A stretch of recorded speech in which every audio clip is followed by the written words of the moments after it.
Open the package. Take out the product. Take out the top hook of the motorized cradle and hang it safely on the rotating swivel rim of the cradle rack.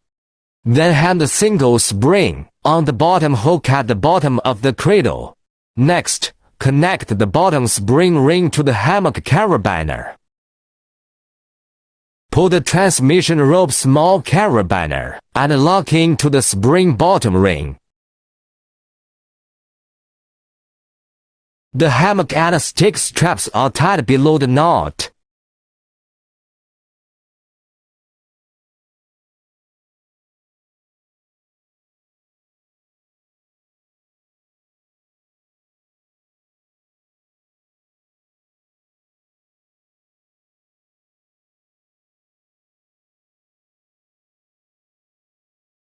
Connect the power on the top of the cradle, and then start the power switch button. Adjust the swing speed or timing button as needed.